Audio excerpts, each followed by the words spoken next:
Crystal Palace juara Piala FA. Sporting CP raih gelar juara Liga Portugal. Harry Kane top skor Liga Jerman. Matteo Retegui pecahkan rekor gol Inzaghi.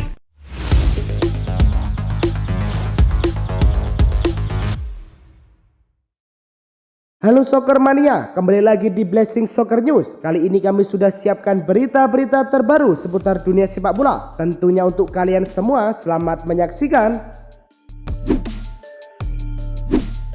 PSG menjamu Auxerre di Parc des Princes. Di laga itu, tuan rumah sempat tertinggal.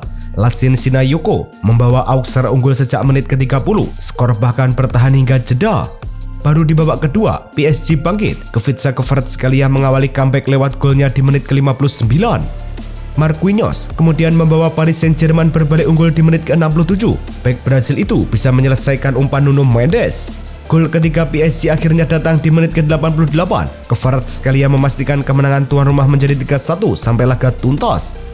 Hasil ini membuat Paris Saint-Germain menutup kompetisi Ligue 1 dengan raihan 84 poin dari 34 laga. Sementara Auxerre finish di posisi ke-11 dengan 42 poin. Musim Ligue 1 resmi berakhir dengan Olympique de Marseille dan AS Monaco berhasil mengamankan tiket langsung ke Liga Champions UEFA di posisi kedua dan ketiga. Sementara Nice dan Lille mendapatkan kesempatan untuk berlaga di kompetisi Eropa melalui babak kualifikasi Liga Champions dan Liga Eropa. Sayangnya, musim ini menjadi mimpi buruk bagi Saint-Etienne dan Montpellier yang harus rela turun kasta ke Ligue 2 setelah finish di posisi terbawah klasmen. Sedangkan Mason Greenwood dan Ousmane Dembélé berbagi trofi menjadi pencetak gol terbanyak di Ligue 1 musim 2024-2025. Keduanya sama-sama mencetak 21 gol sepanjang musim. Laga Dortmund versus Holstein Kiel berlangsung di Stadion Signal Iduna Park. Wasit menunjuk titik 12 pas. Serhou Guirassy maju sebagai Alcucho. Bola meluncur terlalu deras untuk dihentikan. Dortmund unggul 1-0. Selepas restart, Dortmund memulai babak kedua dengan cemerlang. Marcel Sabitzer memperbesar keunggulan menjadi 2-0 di menit ke-47. Nmecha melengkapi kemenangan Borussia Dortmund dengan menciptakan gol ketiga di menit ke-73. Dengan hasil ini, Dortmund menutup musim di peringkat keempat klasmen Liga Jerman usai mengoleksi 57 poin. Holstein Kiel terdegradasi di posisi ke-17 klasmen. Leverkusen melawat ke markas Mainz di Mewa Arena. Mainz yang masih mengejar tiket ke Eropa bermain serius sejak menit awal. Paul Nebel membawa Mainz unggul pada menit ke-35. Leverkusen baru bisa membalas 4 menit selepas babak kedua dimulai pada menit ke-49 via penalti Patrick Schick. Leverkusen membalikan keadaan menjadi 2-1 berkat gol kedua Patrick Schick pada menit ke-54. Namun, keunggulan Leverkusen cuma bertahan tak sampai 10 menit karena Mainz menyamakan skor pada menit ke-63 lewat penalti Jonathan Burkhardt. Hasil ini membuat Leverkusen finish di peringkat kedua dengan 69 poin. Mainz lolos ke Liga Konferensi setelah finish peringkat 6 dengan 52 poin. Eintracht Frankfurt versus Freiburg di Stadion Europa Park. Pertandingan yang berlangsung ketat. Freiburg membuka keunggulan melalui gol dari Risto Doan pada menit ke-29. Frankfurt menyamakan kedudukan tepat sebelum turun minum. Ansgar Knauf menjadi pahlawan dengan golnya pada menit ke-45. Pada menit ke-61, Rasmus Christensen melepas tembakan dan masuk ke gawang membawa Frankfurt unggul 2-1. Tidak lama kemudian, pada menit ke-63 terjadi kemelut di kotak penalti Freiburg yang berujung gol ketiga Frankfurt. Kemenangan ini memastikan Eintracht Frankfurt mengakhiri musim Bundesliga di posisi ketiga, sebuah pencapaian terbaik mereka sejak musim 1992-1993 dan mengamankan tiket ke Liga Champions musim depan. Duel Hoffenheim versus Bayern Munchen digelar di Stadion Pre-Zero Arena. Bayern membuka keunggulan di menit ke-33. Olis mencetak gol pembuka Bayern melalui set piece. Tim tamu berhasil menambah golnya setelah turun minum di menit ke-53. Gantian Kimmich yang mengukir namanya di papan skor. Namun, pada 10 menit terakhir, Serge Gnabry berhasil memperbesar keunggulan menjadi 3-0 di menit ke-80. 6 menit berselang, Harry Kane menegaskan kemenangan Bayern Munchen dengan menciptakan gol keempat. Bayern 4, Hoffenheim 0. Berkat kemenangan ini, Bayern menutup Liga Jerman musim ini dengan perolehan 82 poin. Hoffenheim di posisi ke-15 dengan 32 poin. Bomber Bayern Munchen Harry Kane masih jadi yang tertajam. Kane kembali merebut top skor Liga Jerman 2024-2025 setelah membukukan 26 gol. Meskipun produktivitasnya menurun, musim ini toh berlangsung lebih manis bagi Keane. Dia rutin tampil sebagai kampion Bundesliga yang menandai gelar pertama di dalam karir Keane. Gelar top skor ini menciptakan sebuah torehan bagi Harry Kane. Pesepak bola berusia 31 tahun itu merupakan pemain pertama dalam sejarah Bundesliga yang menjadi top skor dalam 2 musim pertamanya. Michael Olise, pemain muda berbakat, telah mencuri perhatian di Bundesliga dengan performa impresifnya bersama Bayern.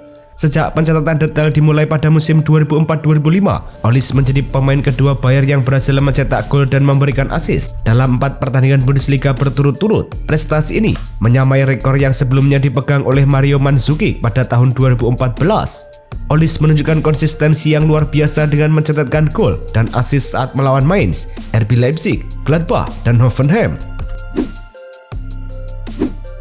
Pertandingan sengit tersaji di Stadio Luigi Ferraris, Marassi saat Atalanta melawan Genoa. Genoa membuka keunggulan pada menit ke-35 melalui sundulan Andrea Pinamonti. Genoa kembali unggul pada menit ke-58 lewat gol kedua Pinamonti yang memanfaatkan kesalahan Atalanta. Namun, Atalanta tidak menyerah. Segera setelah turun minum, Ibrahim Sulemana mencetak gol indah pada menit ke-46. Daniel Maldini kemudian menyamakan kedudukan pada menit ke-74, gol pertamanya di Serie A musim ini.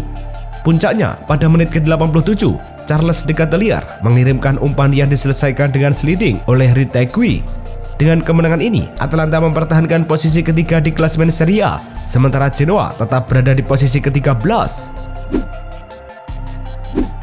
Matteo Retegui mencatatkan sejarah baru bagi klub Atalanta dengan menjadi pencetak gol terbanyak dalam satu musim Serie A. Dengan torehan 25 gol, Retegui berhasil melewati rekor sebelumnya yang dipegang oleh Filippo Inzaghi sebanyak 24 gol pada musim 1996-1997.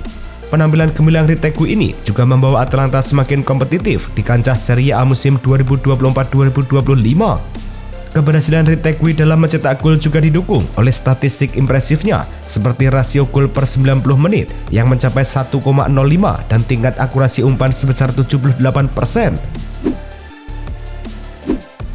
Crystal Palace versus Manchester City pada laga yang digelar di Wembley Stadium, City tampil dominan sedari menit awal. Banyak diserang, Palace justru mencetak gol duluan pada menit ke-16. Daniel Munoz menusuk dari sisi kanan untuk memberikan umpan tarik yang disontek oleh Eberechi Eze di depan gawang. City terus menekan, tapi tak kunjung bisa menjebol gawang Palace karena ketatnya pertahanan yang dibangun Mark Gui dan kawan-kawan. Skor 1-0 bertahan dan Palace pun menjadi juara Piala FA. Selesai sudah penantian seabad lebih Crystal Palace, The Eagles akhirnya meraih trofi perdana dalam sejarah klub usai memenangi Piala FA 2024-2025. Sejak dibentuk pada 10 September 1905, pencapaian terbaik Palace adalah 2 kali finalis Piala FA. Palace bukan hanya selalu menang pada 6 laga yang sudah dimainkan, akan tetapi hanya kebobolan 1 kali. Pasukan Oliver Glasner itu juga tampil tajam. Total ada 13 gol yang dicetak Palace dalam rangka meraih trofi Piala FA. Kemenangan ini membuat Crystal Palace lolos ke Liga Champions musim depan. Ini akan menjadi penampilan perdana mereka di kompetisi utama Eropa.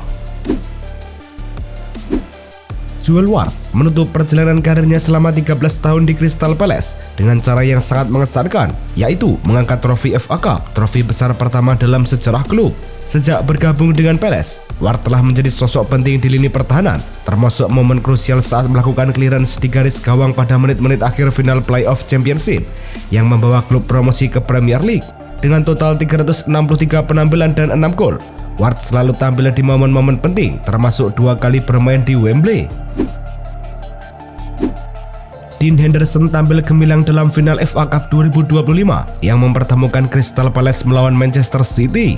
Kiper muda ini berhasil mencatatkan sejarah sebagai kiper pertama yang menyelamatkan penalti dalam final FA Cup di luar adu penalti sejak Peter Cech pada tahun 2010.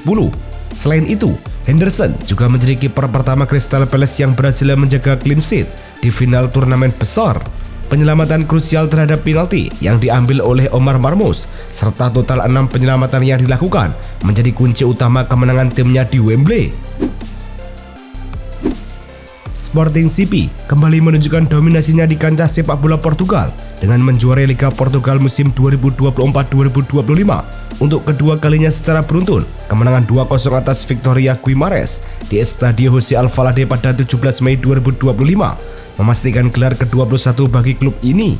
Gol dari Pedro Gonçalves dan Victor Gyökeres menjadi penentu kemenangan yang sekaligus mengukuhkan posisi Sporting di puncak klasemen. Setelah persaingan terdekat mereka, Benfica, hanya mampu bermain imbang 1-1 melawan Braga. Keberhasilan Sporting CP juga membuka peluang besar untuk tampil di babak grup Liga Champions UEFA musim 2025-2026. Keberhasilan Sporting CP meraih gelar juara tidak lepas dari kontribusi luar biasa Victor Gyökeres yang tampil sebagai pemain kunci dengan torehan 39 gol dan 7 assist dalam 34 pertandingan Liga. Gyökeres telah menjadi motor serangan Sporting, membantu timnya mengamankan gelar dengan performa konsisten sepanjang musim. Victor Gyökeres sendiri mencatatkan statistik impresif dengan total 62 gol dan 17 assist dalam 56 pertandingan di semua kompetisi musim ini, menjadikannya salah satu pemain paling bernilai di Liga Portugal. Angel Di Maria telah mengonfirmasi bahwa pertandingan melawan SC Braga menjadi laga terakhirnya bersama Benfica di kompetisi Liga musim ini. Pemain asal Argentina ini memutuskan untuk tidak memperpanjang kontraknya yang berakhir pada akhir musim 2024-2025. Bahkan, ia tidak akan memperkuat Benfica di Piala Dunia antar klub FIFA. Di Maria kembali ke Benfica pada tahun 2023 dan selama periode ini, ia telah tampil dalam 39 pertandingan musim ini, mencetak 15 gol serta memberikan 9 assist. RB Leipzig dipastikan akan kehilangan dua bintang muda mereka, Xavi Simons dan Benjamin Sesko, pada bursa transfer musim panas ini. Simons, yang musim ini mencetak 10 gol dan 8 assist dalam 32 penampilan, serta Sesko dengan 21 gol dan 6 assist dalam 44 laga, sama-sama menginginkan kesempatan bermain di Liga Champions. Namun, kegagalan Leipzig finish di posisi yang memenuhi syarat Liga Champions membuat mereka mempertimbangkan untuk hengkang demi mengejar ambisi tersebut. Liverpool semakin dekat untuk mengamankan jasa bek kanan asal Belanda, Jeremy Frimpong, dari Bayer Leverkusen. Menurut laporan Fabrizio Romano, The Reds telah mencapai tahap akhir negosiasi dan siap membayar klausul pelepasan sebesar 40 juta euro. Frimpong diperkirakan akan menandatangani kontrak berdurasi 5 tahun dan segera menjalani tes medis sebagai bagian dari proses transfer. Musim ini, Jeremy Frimpong menunjukkan performa impresif dengan mencatatkan 48 penampilan, 5 gol, dan 12 assist di berbagai kompetisi bersama Bayer Leverkusen. Cesar Azpilicueta akan memainkan pertandingan terakhirnya di Stadion Metropolitano Atletico Madrid, menandai akhir dari kontraknya bersama klub Spanyol tersebut. Menurut jurnalis ternama Fabrizio Romano, Azpilicueta memutuskan untuk tidak kembali ke Premier League sebagai bentuk penghormatan terhadap klub lamanya, Chelsea, yang telah menjadi bagian penting dalam karirnya selama lebih dari 1 dekade. Pemain bertahan asal Spanyol ini terbuka untuk melanjutkan karirnya di Eropa dengan proyek yang menarik atau bahkan mencoba tantangan baru di benua lain. Barcelona tengah mempersiapkan langkah penting dalam perencanaan skuad mereka dengan mempertimbangkan perpanjangan kontrak Andreas Christensen selama 1 tahun lagi. Meskipun kontrak bek asal Denmark ini sejatinya berlaku hingga Juni 2026, manajemen klub yang dipimpin oleh Deco dan didukung oleh pelatih Flick melihat potensi besar dari Christensen jika kondisinya fit sepenuhnya. Perpanjangan kontrak ini diharapkan dapat memperkuat posisi Barcelona di pasar transfer dan memberikan fleksibilitas dalam negosiasi pemain di masa depan. Barcelona tengah menghadapi momen krusial dalam persiapan musim baru dengan menunggu keputusan Wojciech Szczesny terkait masa depannya di Camp Nou. Sporting Direktur Deco bersama manajer baru Hansi Flick telah memberikan perpanjangan kontrak 2 musim kepada kiper veteran asal Polandia tersebut. Namun, Szczesny belum memberikan jawaban final karena mempertimbangkan faktor pribadi dan keluarga, bukan alasan finansial atau olahraga.